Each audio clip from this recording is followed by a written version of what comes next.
Welcome to my series of short videos on delusions. Today I shall be talking about delusional misidentification syndrome.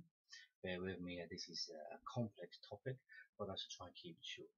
As always, please visit my website www.studydelusions.com, where you'll find other information on delusions, books, literature, and materials that could help you in the assessment of patients with delusions. Now, delusional misidentification syndrome, in essence, is where you have a delusional interpretation of the identity of someone else. And there are several types of delusional misidentification. The archetypal one is Capgras delusion, where you feel that a familiar, close person to you has been replaced by a stranger.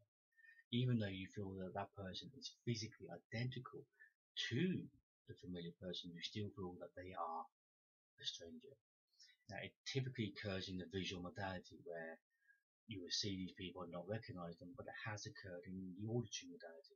For example, refusing to believe that the familiar person is talking to you on a telephone, even though you may recognize them visually.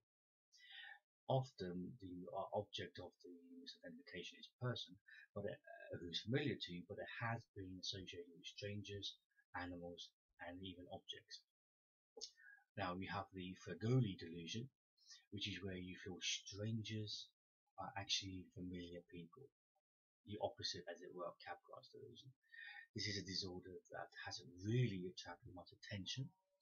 Reduplication paramnesia is where the affected individual feels that other people have been duplicated and tends to occur when there's damage to the brain, for example in dementia. Now, there are even cases of cities and objects being duplicated, and the person themselves can also be duplicated. The mirror sign is where you look at yourself in the mirror and you fail to identify your visual representation. It is a feature that is often found in advanced dementias.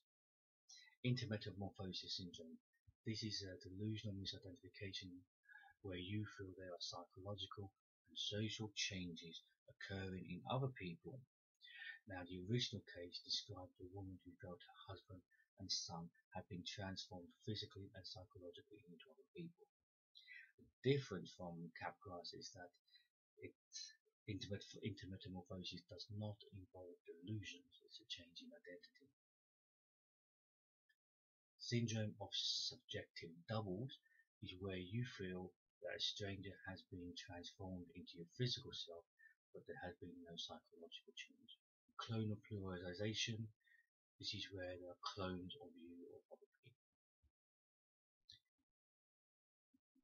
Reverse delusional misidentification is where the typical delusional misidentification object is reversed. So, for example, in reverse Capgras, you are the one whose identity is changed.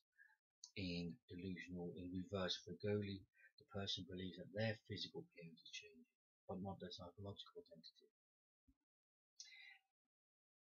In reverse doubles, patients feel that it is their psychological identity that is changing.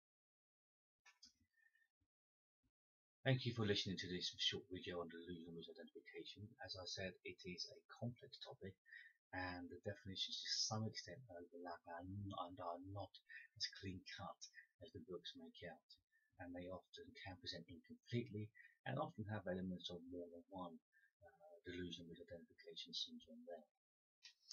Please visit my website www.studydelusions.com, where you'll find more information.